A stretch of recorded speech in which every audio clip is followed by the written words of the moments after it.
Graduation करते हो तो फ्यूचर सही रहता है। That's all. या सो बेसिकली प्रिंस, आप एमपी के बारे में बता रहे थे, तो मैंने अपना जो इंजीनियरिंग किया है वो आरजीपीवी यूनिवर्सिटी भोपाल से किया है। तो उसमें भी 200 प्लस कॉलेजेस बेसिकली एफिलिएटेड हैं अक्रॉस ऑल मध्य प्रदेश। तो मैं टीआईआईटी भोपाल से बेसिकली पढ़ा हुआ हूँ, ट्रूबा भोपाल से। तो हमारे कॉलेज में भी सिलेक्टेड ब्रांचेस थे, इलेक्ट्रिकल हो गया, मैकेनिकल हो गया, सिविल हो गया, कंप्यूटर साइंस हो गया। तो यही सब ब्रांचेस और ईसी, तो 4 to 5 ब्रांचेस बेसिकली थी।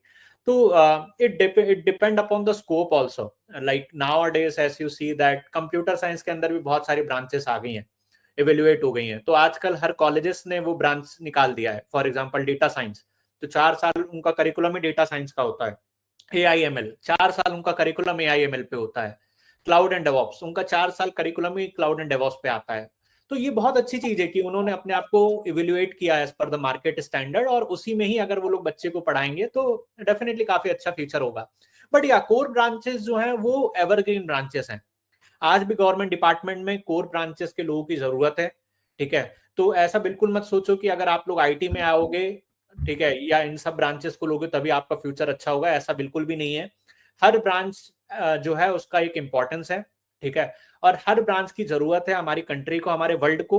ठीक है, तो अगर हम लोग वो ब्रांच लेते हैं, क्योंकि अगर एक इलेक्ट्रिकल इंजीनियर नहीं होगा तो कल कौन बिजली बेसिकली पहुंचाएगा पूरे कंट्री में।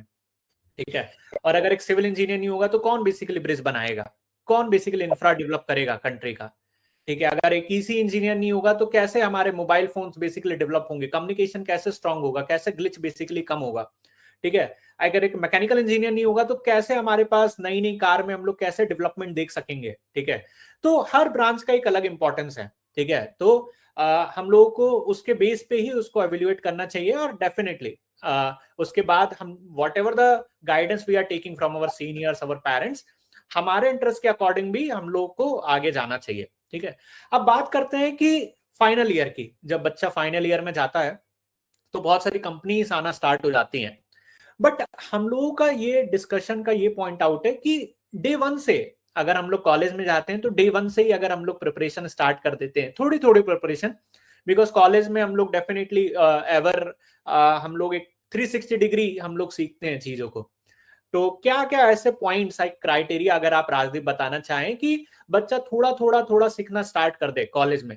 ठीक है, तो आपको लगता है कि जब वो फाइनल ईयर में पहुंचे तो वो एक इंडस्ट्री मार्केट स्टैंडर्ड, जो बेसिकली मार्केट की रिक्वायरमेंट है, बच्चा उसके अकॉर्डिंग चीजों को ढल जाए, और आपने क्या नहीं किया जो आप चाहते हो कि बच्चा बेसिकली करे, तो उसको काफी बेनिफिट हो। Over to you Rajdeep.